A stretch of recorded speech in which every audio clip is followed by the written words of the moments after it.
Había sido un día lleno de acontecimientos en la vida de Jesús.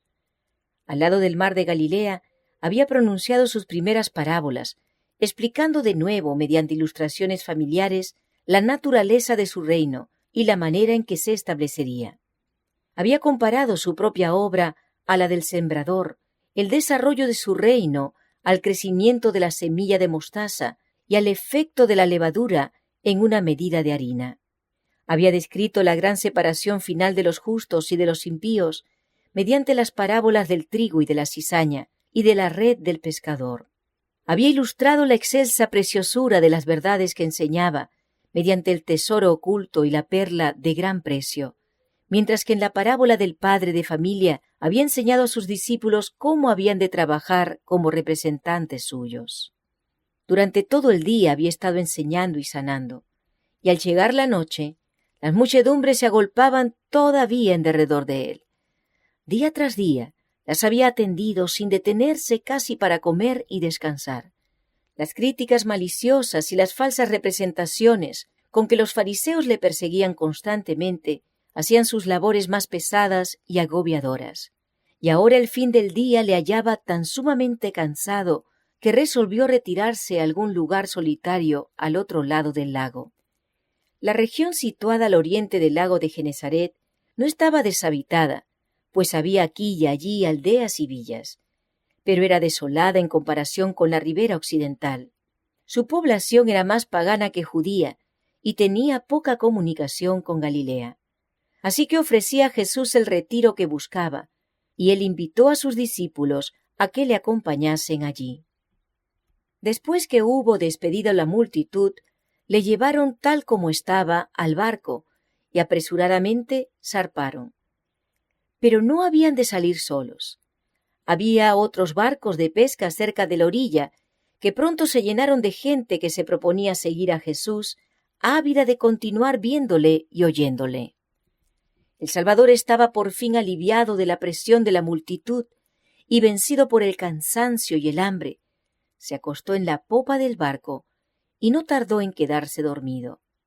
El anochecer había sido sereno y plácido, y la calma reinaba sobre el lago. Pero de repente las tinieblas cubrieron el cielo, bajó un viento furioso por los desfiladeros de las montañas que se abrían a lo largo de la orilla oriental, y una violenta tempestad estalló sobre el lago. El sol se había puesto y la negrura de la noche se asentó sobre el tormentoso mar. Las olas agitadas por los furiosos vientos se arrojaban bravías contra el barco de los discípulos y amenazaban hundirlo.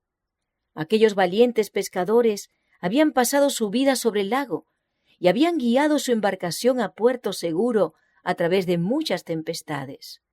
Pero ahora su fuerza y habilidad no valían nada.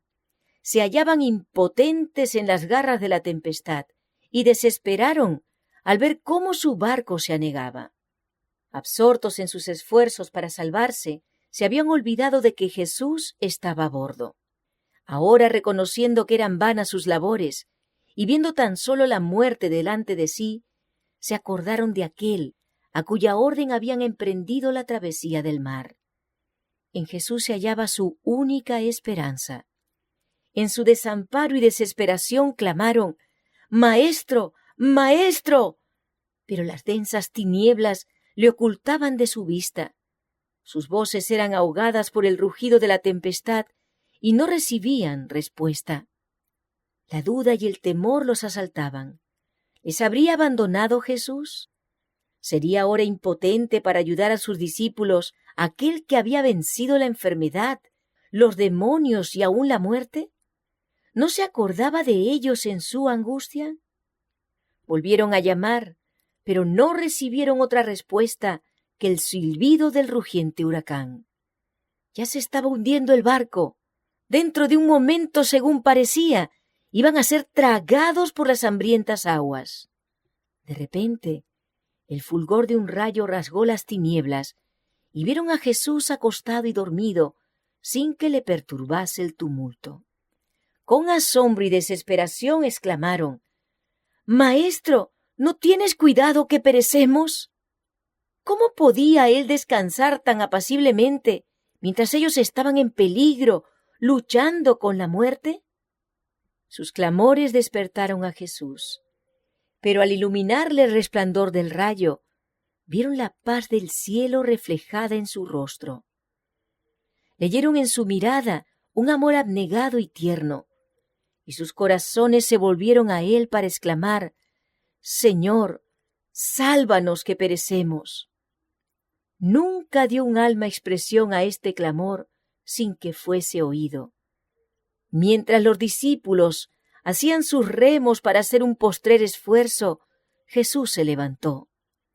De pie en medio de los discípulos, mientras la tempestad rugía, las olas se rompían sobre ellos y el relámpago iluminaba su rostro, levantó la mano, tan a menudo empleada en hechos de misericordia, y dijo al mar airado: Calla, enmudece. La tempestad cesó, las olas reposaron, disipáronse las nubes y las estrellas volvieron a resplandecer. El barco descansaba sobre un mar sereno.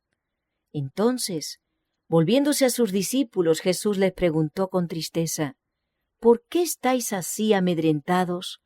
¿Cómo no tenéis fe? El silencio cayó sobre los discípulos. Ni siquiera Pedro intentó expresar la reverencia que llenaba su corazón. Los barcos que habían salido para acompañar a Jesús se habían visto en el mismo peligro que el de los discípulos. El terror y la desesperación se habían apoderado de sus ocupantes, pero la orden de Jesús había traído calma a la escena de tumulto. La furia de la tempestad había arrojado los barcos muy cerca unos de otros, y todos los que estaban a bordo de ellos habían presenciado el milagro. Una vez que se hubo restablecido la calma, el temor quedó olvidado. La gente murmuraba entre sí preguntando: ¿Qué hombre es este, que aun los vientos y la mar le obedecen? Cuando Jesús fue despertado para hacer frente a la tempestad, se hallaba en perfecta paz. No había en sus palabras ni en su mirada el menor vestigio de temor, porque no había temor en su corazón. Pero él no confiaba en la posesión de la omnipotencia. No era en calidad de dueño de la tierra, del mar y del cielo, como descansaba en paz. Había depuesto ese poder y aseveraba: no puedo yo de mí mismo hacer nada. Jesús confiaba en el poder del Padre, descansaba en la fe en el amor y cuidado de Dios, y el poder de aquella palabra que calmó la tempestad era el poder de Dios. Así como Jesús reposaba por la fe en el cuidado del Padre, así también hemos de confiar nosotros en el cuidado de nuestro Salvador.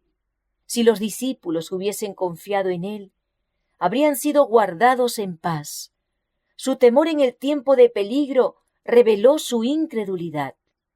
En sus esfuerzos por salvarse a sí mismos, se olvidaron de Jesús, y únicamente cuando, desesperando de lo que podían hacer, se volvieron a Él, pudo ayudarles.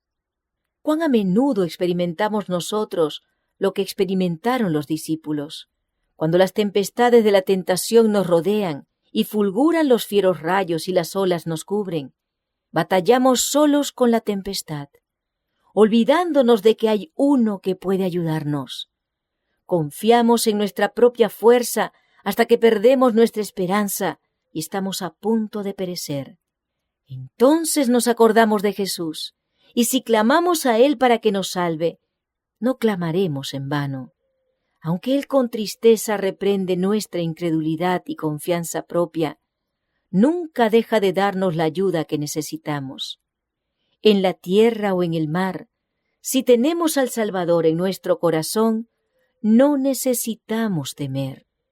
La fe viva en el Redentor serenará el mar de la vida, y de la manera que Él reconoce como la mejor, nos librará del peligro. Este milagro de calmar la tempestad encierra otra lección espiritual. La vida de cada hombre testifica acerca de la verdad de las palabras de la Escritura. Los impíos son como la mar en tempestad, que no puede estarse quieta. No hay paz, dijo mi Dios, para los impíos. El pecado ha destruido nuestra paz. Mientras el yo no está subyugado, no podemos hallar descanso.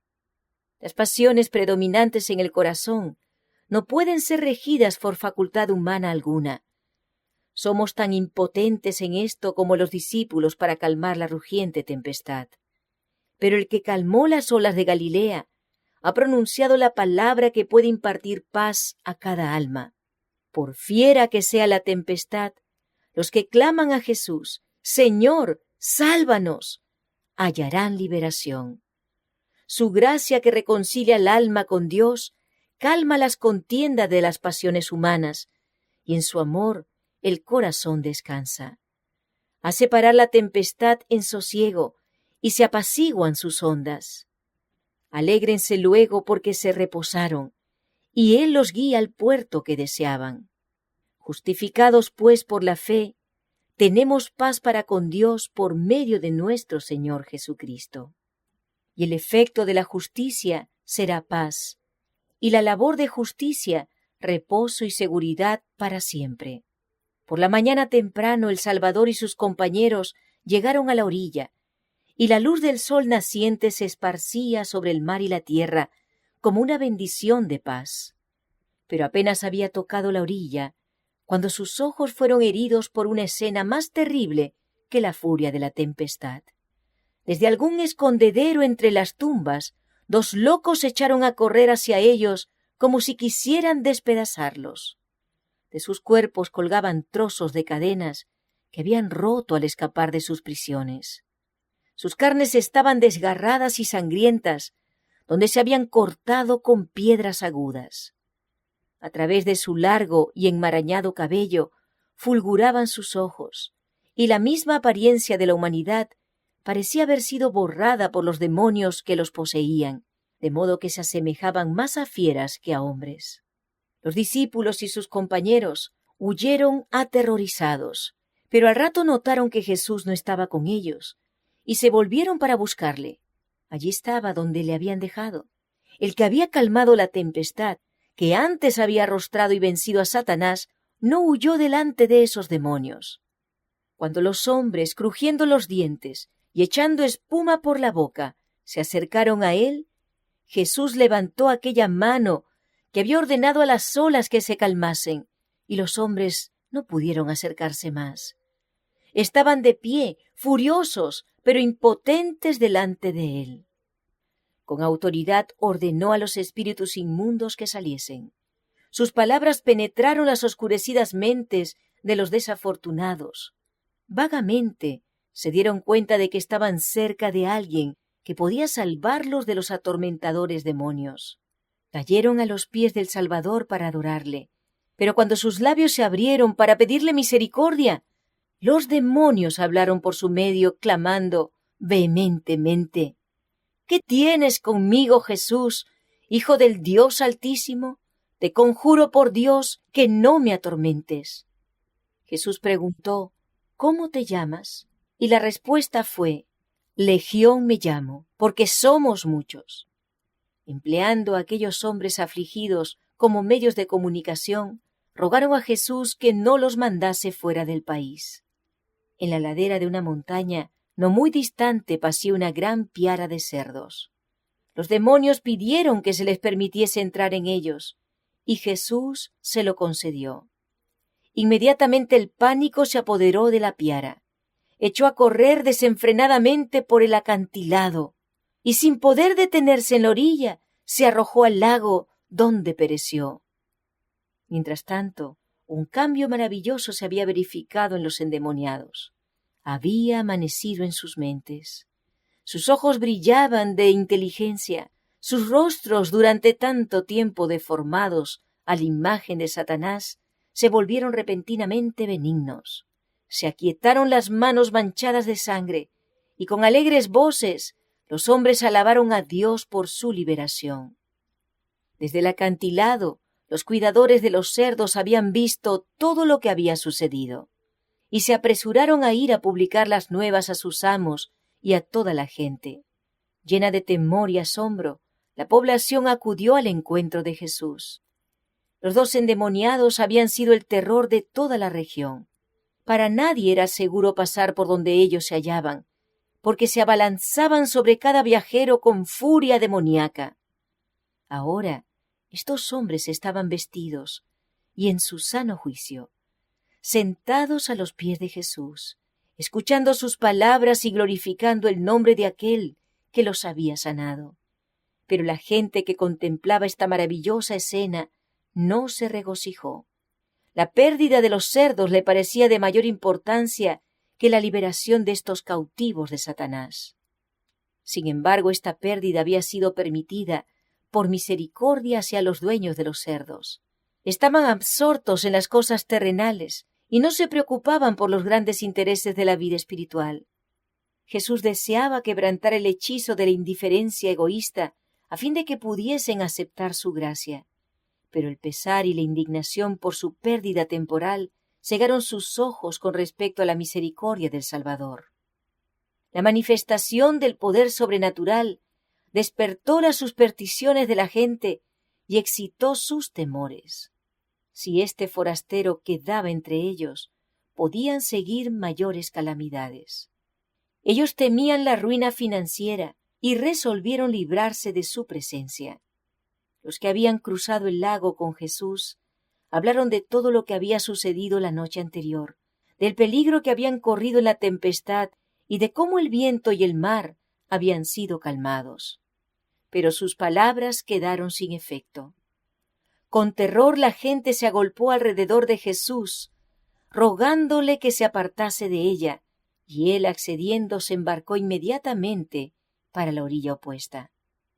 Los habitantes de Gádara tenían delante de sí la evidencia viva del poder y la misericordia de Cristo.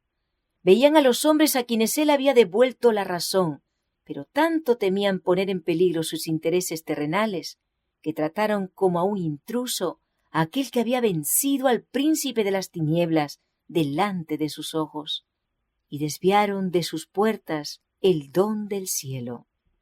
No tenemos como los gadarenos oportunidad de apartarnos de la persona de Cristo, y sin embargo, son muchos los que se niegan a obedecer su palabra, porque la obediencia entrañaría el sacrificio de algún interés mundanal.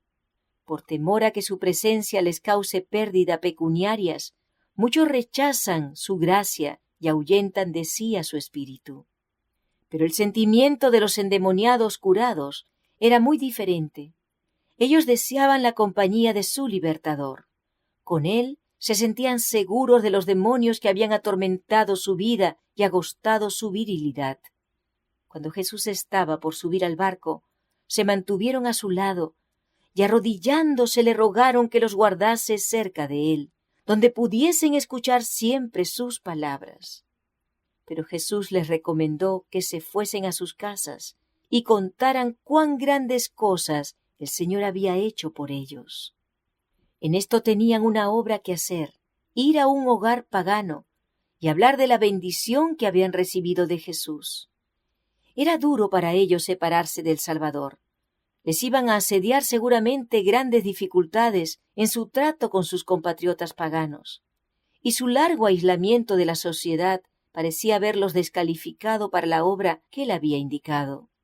Pero tan pronto como Jesús les señaló su deber, estuvieron listos para obedecerle. No solo hablaron de Jesús a sus familias y vecinos, sino que fueron por toda Decápolis, declarando por doquiera su poder salvador y describiendo cómo los había librado de los demonios. Al hacer esta obra, podían recibir una bendición mayor que si con el único fin de beneficiarse a sí mismos hubieran permanecido en su presencia. Es trabajando en la difusión de las buenas nuevas de la salvación como somos acercados al Salvador. Los 2 endemoniados curados fueron los primeros misioneros a quienes Cristo envió a predicar el Evangelio en la región de Decápolis. Durante tan solo algunos momentos habían tenido esos hombres oportunidad de oír las enseñanzas de Cristo. Sus oídos no habían percibido un solo sermón de sus labios. No podían instruir a la gente como los discípulos que habían estado diariamente con Jesús.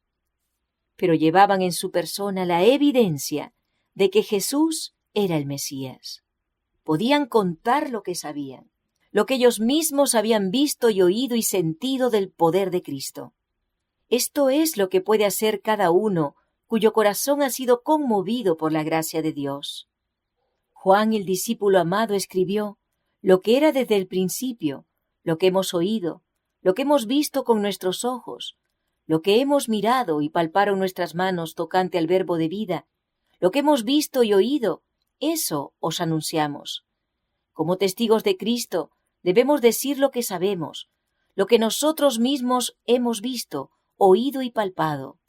Si hemos estado siguiendo a Jesús paso a paso, tendremos algo oportuno que decir acerca de la manera en que nos ha conducido.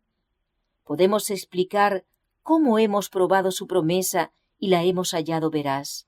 Podemos dar testimonio de lo que hemos conocido acerca de la gracia de Cristo.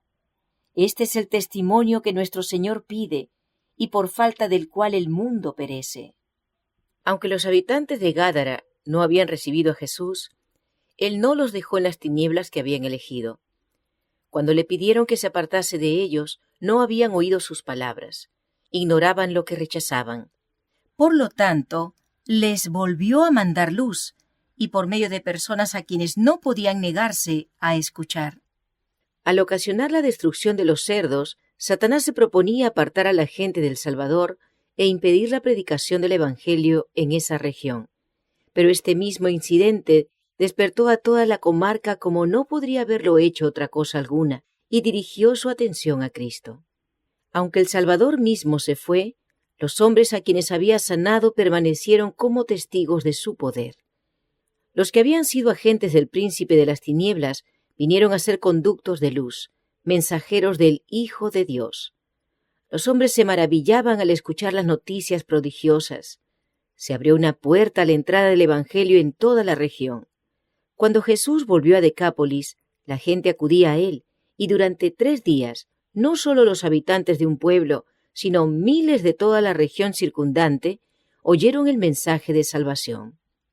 Aún el poder de los demonios está bajo el dominio de nuestro Salvador, y Él predomina para bien sobre las obras del mal. El encuentro con los endemoniados de Gádara encerraba una lección para los discípulos. Demostró las profundidades de la degradación a las cuales Satanás está tratando de arrastrar a toda la especie humana, y la misión que traía Cristo de librar a los hombres de su poder. Aquellos míseros seres que moraban en los sepulcros, poseídos de demonios, esclavos de pasiones indomables y repugnantes concupiscencias, representan lo que la humanidad llegaría a ser si fuese entregada a la jurisdicción satánica. La influencia de Satanás se ejerce constantemente sobre los hombres para enajenar los sentidos, dominar la mente para el mal e incitar a la violencia y al crimen. Él debilita el cuerpo, oscurece el intelecto y degrada el alma. Siempre que los hombres rechacen la invitación del Salvador, se entregan a Satanás. En toda ramificación de la vida, en el hogar, en los negocios y aún en la iglesia, son multitudes los que están haciendo esto hoy, y a causa de esto la violencia y el crimen se ha difundido por toda la tierra. Las tinieblas morales, como una mortaja, envuelven las habitaciones de los hombres. Mediante sus espaciosas tentaciones, Satanás induce a los hombres a cometer males siempre peores, hasta provocar completa degradación y ruina. La única salvaguardia contra su poder se halla en la presencia de Jesús.